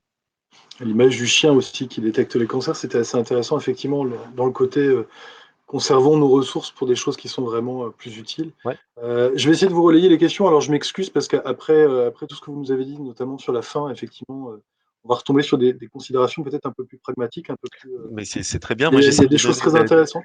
j'essaie de donner de la perspective, mais c'est bien Ah oui, aussi non, mais d'être dans le concret quotidien, hein. alors déjà, je vous remercie parce qu'il semblerait que dans les réactions des participants, il y a beaucoup de personnes qui ont été surpris. Moi le premier effectivement, parce qu'on a beaucoup de greenwashing et même si on essaie d'être alerte et de faire le tri, il y a beaucoup de choses qui passent, hein, notamment sur il y a des réactions sur les Ouais. sites écolos effectivement, donc sur Ecosia. On m'a demandé si l'îlot était effectivement, rajouté aussi également Ah de oui, tout à fait. voilà, donc moi j'étais le premier à utiliser l'îlot, hein, donc voilà, je vais changer mes habitudes aussi. Mais d'ailleurs, sur l'îlot, ça enlève pas du tout l'intérêt du financement participatif de projets sociaux et sociétaux. Par contre, on augmente nos impacts liés à la recherche qu'on fait sur D'accord. l'îlot. Effectivement, c'est le principe des gouttes on peut ensuite allouer à des Ouais, projets, solidaires, ouais. éco-solidaires. Une autre question concernant la box, alors, qui est revenue à plusieurs reprises, me semble-t-il, c'est, au démarrage, la box ne consomme-t-elle pas plus qu'en veille? Ça, c'est Epsilon des F, questions qui reviennent souvent par rapport bien sûr. aux appareils électriques de manière générale. Alors tout à fait, vous avez raison, il y a un appel de puissance comme on dit techniquement, et à ce moment-là, la consommation pendant quelques secondes, de la box, sera un petit peu supérieure. Mais, vous imaginez bien qu'entre éteindre une box entre 8 et 10 heures par jour, qu'il y a une consommation, D'accord. de l'ordre d'une box, c'est 150 à 300 kWh par an, c'est énorme, hein. C'est énorme quand on la laisse allumer. Entre la surconsommation électrique pendant quelques secondes ou la consommation nominale très importante pendant 10 heures. Oui, le calcul semble assez vite fait, on est d'accord. Ah ouais. Ouais. Et Alors, puis, l'autre il y question. a plus le risque, hein. Dans le temps, on nous disait: «Ah ouais, attention, faut pas les allumer tout le temps parce que l'alimentation, elle va péter». Ça, c'était au début des années 80. Aujourd'hui, on a des alimentations électriques à découpage, ça pose plus aucun problème. On a des composants électroniques dans les box qui sont solides, donc vous pouvez éteindre et allumer autant que vous voulez. Oui, c'est-à-dire que ça n'aura aucun impact sur l'usure Sur la même. durée de vie. C'est vrai que Mmh. d'accord. Au Alors contraire, l'autre ça va économiser la box puisqu'on l'utilise moins en ça termes paraît d'usure. logique effectivement. Une autre question concernant si le problème n'est pas la consommation d'électricité, le cloud ne pose pas de problème donc? Alors je Ah, vais le cloud, préciser. c'est catastrophique parce que ça entraîne ce qu'on appelle un effet rebond ou qui est de Jeffrey Jevons, qui est le théoricien de l'effet rebond, hein, et on appelle ça le paradoxe de Jevons. Pour vous l'expliquer, je vais vous l'expliquer de la façon suivante. Quand, nous n'avions pas l'eau courante dans nos habitations, eh bien, nous devions sortir, tirer un seau de 20 litres au puits, concrètement. Et donc, bah, c'était contraignant, c'était embêtant pour rester poli. Et donc, bah, quand on avait ramené le seau de 20 litres à la maison, on faisait gaffe à ce qu'on faisait avec parce qu'on avait vraiment envie de ressortir sous la pluie en hiver et cetera, les pieds dans la boue et cetera. Et donc du coup, on consommait peu d'eau. Et puis depuis qu'on a des robinets qui sont bien plus précis et donc avec lesquels on peut doser notre consommation, mais que l'eau est courante, c'est-à-dire qu'on a Automatique. l'impression que l'eau est infinie, eh bien on consomme peut-être 50 à 150 fois plus d'eau qu'avant. Enfin, c'est astronomique la quantité d'eau qu'on consomme depuis qu'on a des robinets d'eau, quoi. Alors même qu'on est capable de la consommer de façon plus précise. Eh bien le cloud, c'est la même chose. Comme c'est dans les nuages, complètement éthéré, on ne se rend pas compte. Et comme c'est tellement facile d'utiliser le cloud, c'est tellement facile d'aller stocker des images, et cetera, eh bien, en fait, on a c'est exactement cet effet rebond, c'est-à-dire que plus on a de cloud et plus on stocke des données auxquelles on n'accédera plus jamais, et cetera, et cetera. Et donc le cloud, c'est une catastrophe pour l'environnement, parce que, ça dématérialise dans notre esprit, ce qu'on avait matérialisé avant, c'est-à-dire notre disque dur externe, enfin tous nos supports de stockage physique. Donc on se rend plus compte et on laisse le robinet d'eau ouvert avec le cloud, quoi. C'est vraiment ça. D'accord. Autre question, alors en imaginant que nous sommes tous convaincus que nous devons garder nos téléviseurs le plus longtemps possible, Mmh. la question qui revient c'était, est-ce qu'il faut pour autant parce que vous sembliez, excusez-moi, laisser entendre que le fait de regarder des vidéos sur YouTube ou sur Netflix, c'était certes moins impactant que la construction même des technologies nécessaires pour les regarder, mais il y a quand même un impact parce qu'effectivement, la question c'est est-ce qu'on doit pour autant se laisser se généraliser le streaming en 4K, puis en 8K, même sur des petits écrans? Alors évidemment non, en fait, c'est ce que j'essaie de dire, mais mon propos, j'essaie de l'articuler et qu'il soit pas, caricatural, quoi. Mmh. Mais c'est toute la difficulté. Heu, Évidemment, moins on regarde de vidéos en 4K ou en 8K ou je ne sais quoi, moins on va contribuer à engorger les tuyaux internet existants, la 4G, la 5G, je sais pas quoi, la fibre et cetera. Et donc du coup, moins on aura à refibrer, à recabler la France, demain avec encore une nouvelle technologie. Donc là, c'est vraiment à nous d'être raisonnables. Mais encore faut-il que nous puissions être raisonnables, c'est-à-dire encore faut-il disposer, quand on souhaite regarder une vidéo en streaming, de formats, donc de qualité, à la fois en ce qu'on appelle le bitrate, c'est-à-dire le nombre d'images par seconde, mais aussi, en termes de définition, encore faut-il, disposer de simples définitions. Or nous, ce que l'on craint, c'est que, si on légifère pas sur le sujet, dans quelques années, le Les gens standard aient de plus base, c'est-à-dire la définition de base, ça sera la Full HD d'aujourd'hui, vous voyez? Et cetera. Et donc du coup, on pourra plus nous choisir en tant que consommateur, si on veut du fromage allégé ou gras, quoi, concrètement, d'une certaine donc la façon. question c'est plutôt de choisir ses usages. En l'occurrence, si c'est pour regarder le journal télévisé, pas forcément en 4K, mais par contre si on a envie de se faire un plaisir devant un bon film, Et ouais, ouais, partager avec, on peut regardons une fois de temps en temps un bon vivons, je veux dire, si on rentre dans l'écologie punitive, on perd à tous les coups. de toute façon, ouais, d'accord. Nous sommes des animaux, voilà, qui avons besoin de nous divertir et cetera, on perd. L'enjeu, c'est quoi? L'enjeu, c'est que depuis 2017, l'Arcep, donc l'organisme de tutelle en France, nous dit depuis 2017, les foyers en France regardent majoritairement la télévision depuis leur box. C'est hallucinant. On a la TNT, on a la télévision numérique terrestre qui broadcast les émissions en direct, le journal de 20 heures, les matchs de foot, enfin la télé en direct. Et donc, alors même qu'on a les impacts qui ont lieu avec la TNT et que ces impacts sont éminemment moins importants que les impacts liés aux box, on s'acharne à rajouter 100% d'impact évitable en regardant la télévision en direct avec nos box. Mmh. Alors qu'on a la chance d'avoir la TNT. Et on regarde tellement plus la TNT, on l'utilise tellement peu, parce qu'on est feignant, disons les choses clairement, parce qu'il faut une antenne, enfin on est feignant, que la TNT va disparaître. Alors qu'en fait, c'était la solution pour regarder la télé en haute définition. Alors partout ça marche, et puis si ça marche pas, on utilise sa box. Et donc c'est catastrophique parce que plus on avance dans le temps, plus les technologies qui sont déployées sont des technologies qui ont des gros impacts environnementaux, c'est le cas de la 5G, etc., quoi. D'accord. Autre question, bah, alors il y avait la question des Kindle, effectivement, parce que vous disiez qu'on pouvait lire des livres. La question, je pense, était un peu humoristique via Kindle, en l'occurrence, effectivement. Alors en fait, c'est vachement intéressant le Kindle, c'est-à-dire que c'est pas le support qui compte, c'est le modèle. C'est-à-dire que si vous avez votre propre Kindle à la maison ou votre propre livre papier à la maison, vous avez perdu. Si par contre vous empruntez le Kindle de la bibliothèque ou le livre papier de la bibliothèque, vous avez gagné. Et franchement, je dis pas ça parce que c'est vous, mais c'est vrai. C'est-à-dire, toutes nos analyses, on appelle ça des analyses comparatives multicritères à revue critique et analyse de sensibilité. Quand on fait ces analyses et qu'on regarde qu'est-ce qui coûte le plus cher, un livre, un Kindle, eh bien, en fait, la première question qu'on a comme réflexe, nous, mais c'est dans quel cas? Est-ce que c'est votre Kindle ou votre livre ou est-ce que c'est partagé? Dès qu'on partage, on réduit les impacts. Donc, vaut largement mieux un Kindle dans une bibliothèque, quelque part, qu'un livre perso à la maison, d'une certaine façon. Et évidemment, avec toute la subtilité et la nuance, c'est chouette aussi d'avoir les livres qui sont nos livres clés, piliers, fondamentaux. C'est chouette aussi de les avoir à la maison. Voilà, c'est Et une de les question prêter, pourquoi d'équilibre. pas. Et de les prêter, bien sûr, et de les prêter. D'accord. Autre question, comment les pays vont-ils résister à l'achat des équipements venant de la Chine, entre autres? Alors là, c'est une question un peu plus géopolitique et Ouais. notamment, je pense, avec la guerre, Huawei, etc. Bah, très bien, parce qu'en fait, les États-Unis sont en train de réinternaliser, je sais pas comment on dit, ils sont en train de relocaliser la production chez eux.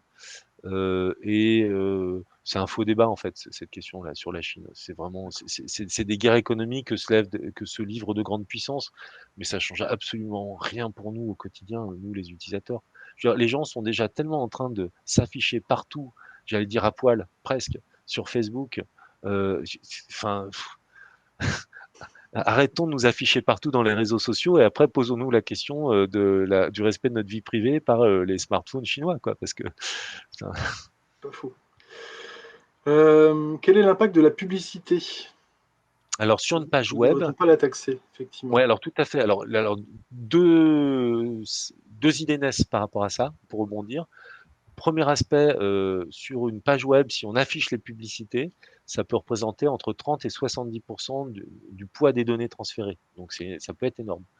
Deuxième sujet, ce sont ces fameux écrans qui pop-up partout dans les lieux publics, les gares, même dans la rue, des écrans géants sur lesquels sont affichées des publicités, c'est catastrophique. Pourquoi? Parce que quand on regarde quelle est la principale source d'impact du numérique en France, ce sont les grands écrans. Les écrans, et a fortiori les grands écrans de télé, mais aussi ces centaines de milliers d'écrans qu'on retrouve maintenant dans les rues, enfin partout dans tous les lieux publics, et donc qui visent à diffuser des publicités. Aux pompes à essence, vous avez des écrans maintenant. C'est Enfin vrai. voilà, ce sont tous ces écrans publicitaires qui, de mon point de vue, sont de très loin la principale source d'impact environnementaux des publicités au format numérique. D'accord. Vaut-il mieux sauvegarder ces données sur des disques externes ou dans le cloud? Sur des disques En externes. termes d'impact, d'accord.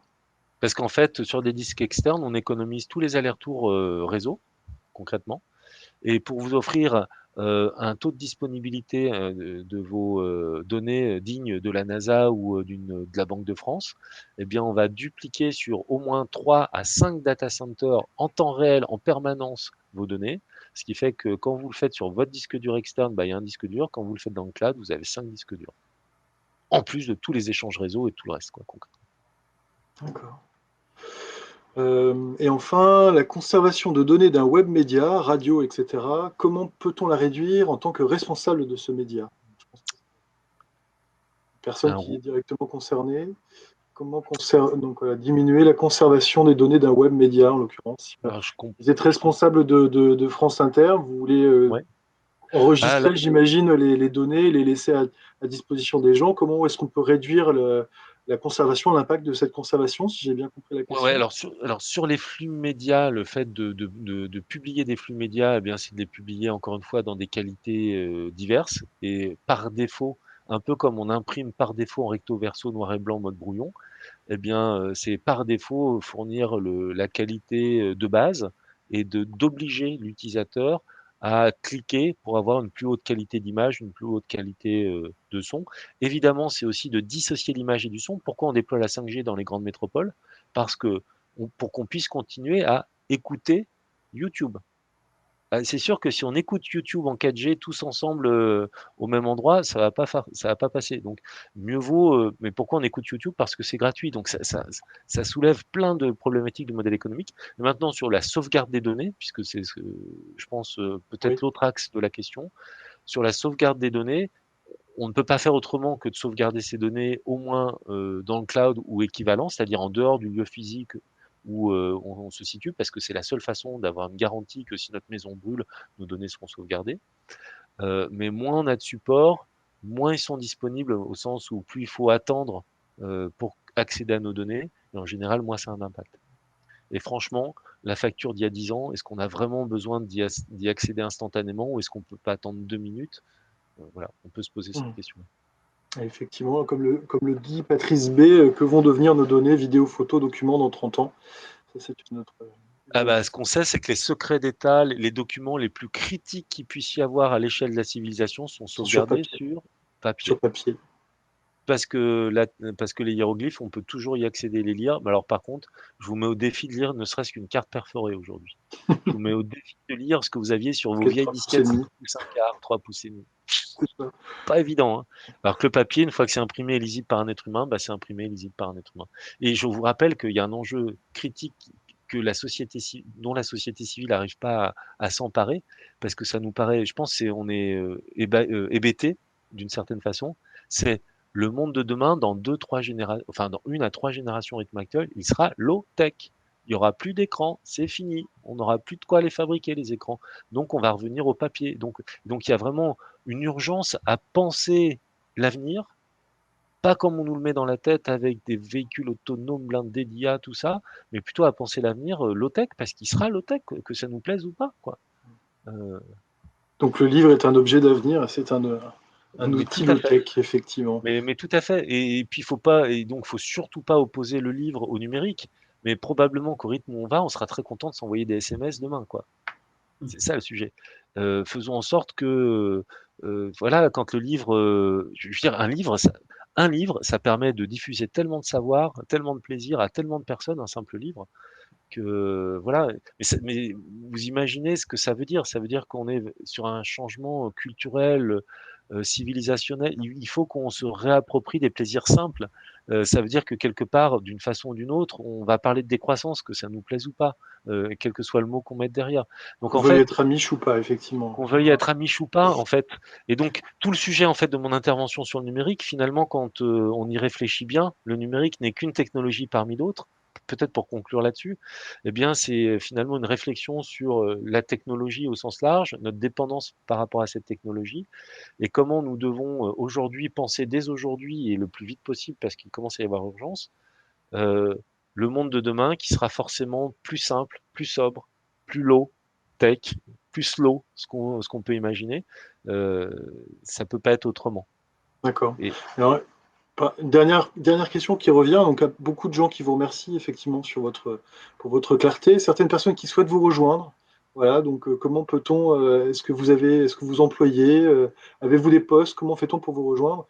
Et je alors, pense que effectivement la question aussi en filigrane derrière, c'est moi c'est une question que j'ai envie de vous poser depuis le début, comment est-ce que vous estimez le rapport de force entre vous et avec d'autres personnes, je pense, qui doivent tenir un peu un discours similaire, je pense à Jean Covici, comment s'appelle le site? Il y a Greenit, vous avez Sobriété, Green Vista, Hope et The Shift Project, je crois que c'était ça.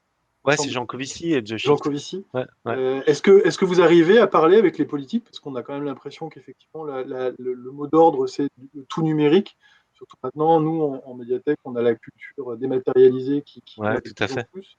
Alors, Donc, comment alors on est-ce que arrive vous à parler arrivez aux à estimer le politiques. rapport de force? Sans parler de Alors, politique, est-ce que vous ouais, avez ouais. l'impression que les politiques vous écoutent peut-être un petit peu quand même? Ah bah, moi, j'ai la chance de parler directement avec Cédrico, avec les conseillers de Barbara Pompili, de Jean-Michel Blanquer, enfin, etc. Alors moi et toute l'équipe derrière, parce qu'on est, quand je dis ça, c'est on est des bénévoles, on est des citoyens, citoyennes, on fait notre part pour nos gamins, on n'est pas payé, on n'est pas du tout un lobby, etc. Mais nous sommes des experts vraiment reconnus dans ce qu'on fait. On échange avec les meilleurs experts mondiaux, littéralement. Je veux pas que ça paraisse orgueilleux, parce que c'est vraiment une réalité, quoi. On est écouté au niveau européen, etc. Donc on a la chance d'être des experts vraiment indépendants, intègres, et ça nous ouvre ses voies. Donc on est écouté. Par contre, on sent qu'il y a une résistance du système au sens large, au-delà même des politiques et de leur bord politique. On sent qu'il y a une énorme résistance du système. Sur les modèles économiques, on vit dans l'économie du produit où il faut vendre toujours plus de produits neufs, etc. Sur un ensemble de modèles économiques, c'est difficile, quoi. C'est vraiment difficile. Donc, on essaie de rendre le sujet appétant et de montrer, par exemple, on a interpellé récemment Cédrico pour lui montrer que éco-concevoir nos services numériques, c'était important pour que tous les administrés de l'État soient traités de la même façon, parce que le numérique est aujourd'hui un outil qui exclut plutôt qu'inclut. Et donc, la numérisation de l'État se traduit par une exclusion des citoyens de l'accès aux services publics, notamment. Donc, on essaye d'aborder le sujet au travers de dimensions sociales, sociétales, mais aussi de montrer que c'est ce qu'on sait faire aujourd'hui, nous, parce qu'on a vraiment un savoir-faire français. J'échange avec le MIT, j'échange avec le PFL, et ça fait très franco-français, ce que je vais dire, mais c'est une réalité. Il y a un savoir-faire français qu'on a développé pour tout un tas de raisons qui n'existe pas encore ailleurs. Donc, nous, on essaie de convaincre les politiques de faire de ces compétences en termes de réduction d'impact environnementaux un facteur de compétitivité pour la France, et d'exporter ce savoir-faire et cette compétitivité, parce que c'est finalement, il y a 3 piliers au développement durable. Il y a people, les êtres humains, améliorer la condition humaine, planète, préserver l'environnement, mais il y a profit, qui a été traduit politiquement par prosperity, mais ne nous l'aurons pas. Le développement durable, il fonctionnera si les sociétés font du profit, au moins à court terme, que ça nous plaise ou pas, c'est pas le sujet. Et donc, nous, on essaye aussi de montrer que c'est un argument économique, en fait, de réduire des impacts environnementaux et de construire l'avenir de nos enfants. Mais le rapport de force est encore compliqué, quoi, quand même, hein. La société, on sent son inertie, elle n'a pas envie d'avancer. Changer, c'est compliqué, c'est dur. Et nous, ce qui nous fait peur, c'est pas tant qu'on change, notre capacité à changer, parce qu'on va changer. C'est notre capacité à changer suffisamment vite. Et peut-être pour conclure sur une note à la fois peut-être un peu pessimiste, mais aussi très créative, il y a 17 ans, moi, quand je me suis lancé sur le sujet, j'étais convaincu qu'on allait changer suffisamment vite pour éviter l'effondrement. La réalité, c'est qu'on est en plein effondrement. Mais c'est pas grave, c'est ça la bonne nouvelle. On est en plein effondrement, littéralement. Je veux dire, tous les signes partout le montrent. La grande accélération, le fait que la biodiversité s'écroule à un rythme 100 à 1000 fois supérieur à son rythme naturel. Enfin, on est en plein effondrement, quoi, clairement. Mais c'est pas grave, parce que la force de l'être humain, c'est sa capacité d'adaptation. Par contre, ce qui est important, c'est combien ça va faire mal et comment on va tirer parti avec notre génie créatif, parce que l'être humain, il a une forme de génie créatif, comment on va tirer parti de la solution pour en tirer le meilleur et regarder le positif qu'il y a dans tout ce changement. Et je pense que l'important aujourd'hui, c'est comment on se projette dans un monde de demain qui sera low-tech, et comment on se projette du point A où on est aujourd'hui, qui est une société totalement dépendante à la technologie, au numérique, vers une société de demain où il n'y en aura plus, nécessairement. Et c'est mon quotidien. Ah, Oh là là, juste avant la conclusion, mince, je pense qu'il va peut-être revenir pour le dernier mot. oui. Et je disais, Voilà. ouais, je sais pas ce qui se passe parce que je suis sur une fibre optique professionnelle. Donc, Mm. mais bon, bref. C'est Euh, peut-être nous, hein. mais le truc, c'est que s'intéresser à la sobriété numérique, s'intéresser au sujet qu'on a abordé ce soir, c'est hyper créatif. Et donc, si vous voulez nous rejoindre, nous, on est un collectif citoyen et on a besoin de plein de bras et de plein de cerveaux et de plein de porte-voix qui poussent les sujets comme on les pousse, comme je les ai poussés ce soir, quoi. Parce qu'en fait, c'est l'avenir de nos gamins qui est en jeu. Moi, j'ai une gamine qui a 11 ans. Ce soir, je suis pas payé et je suis hyper motivé pour vous parler parce que ma gamine, elle a 11 ans et elle a droit à un avenir. Et nos enfants ont droit à un avenir. On leur doit cet avenir, quoi. Et il y a que nous, ce soir, qui sommes autour de ce système de conférences qui pouvons leur construire un avenir. On va pas attendre que ce soit les États qui le fassent. Donc évidemment, plus on est de citoyens et plus on se bouge et plus on leur met la pression et plus les pouvoirs publics se bougent, hein, clairement. Et donc nous, on est au taquet en ce moment hein, sur la loi qui est à l'Assemblée en ce moment, etc. Et on arrive à faire bouger un peu les lignes. Mais on a vraiment besoin de vous parce que c'est Gandhi hein, qui disait qu'il faut incarner le changement je crois, hein, C'est ça. qu'on veut voir se Terme de produire dans changement la qu'on veut société. voir. Et ben moi, j'ai eu une révélation le jour où, pour la première fois de ma vie, je suis rentré à l'Assemblée nationale il y a 17 ans. Je savais pas à quoi, enfin, il y a 14 ans exactement. Franchement, je savais pas comment ça marchait et je me rendais pas compte à quel point chaque citoyenne, dès qu'il maîtrise un petit peu un sujet, dès qu'il a une expertise, peut changer la loi. Et donc, je vous encourage vraiment à faire de la politique au sens noble du terme, c'est-à-dire Organisation de la cité. apporter votre expertise dans l'organisation de la cité, apportez-la parce que il y a des tonnes de députés, de sénateurs, de sénatrices qui sont à votre écoute et qui ne demandent que ça. Nous, au quotidien, là, en ce moment, tous les jours, je suis en ligne avec des députés et ils demandent que ça, qu'on les alimente, nous, la société civile, quand on est expert d'un sujet. Et donc, vraiment, il ne tient qu'à nous de changer le monde d'une certaine façon, vraiment. On est loin du numérique, mais bon. Bah, écoutez, merci beaucoup. Ben, c'est moi. C'est contagieux. J'espère. J'espère. C'est un grand marketing d'une start-up dont j'ai pas envie de citer le nom, qui disait il n'y a rien de plus puissant qu'une idée quand son heure est venue. Et c'est vrai. Et c'est vrai. Et je pense que les idées que j'ai partagées avec vous, ben, leur heure est venue et que j'espère qu'elles sont contagieuses. Oui, nous aussi. Elles sont de plus en plus sur la place publique en tous les cas, donc espérons que les gens les relaient suffisamment pour pouvoir inverser la tendance en tous les cas. C'est aussi l'objectif qu'on avait ce soir en vous invitant. Donc merci beaucoup pour votre clarté, votre disponibilité et pour tout ce que vous faites. Donc, voilà, c'était très intéressant et tout le monde est. Voilà, je pense que vous devez voir le chat, mais Je ne l'ai pas regardé, j'étais concentré sur le voilà, dialogue, mais tout le monde est ravi et vous remercie pour votre optimisme également, parce qu'effectivement, il ne s'agit pas de tomber dans le pessimisme. C'est l'âge de fer, comme on disait Fayère. Donc, tout à fait.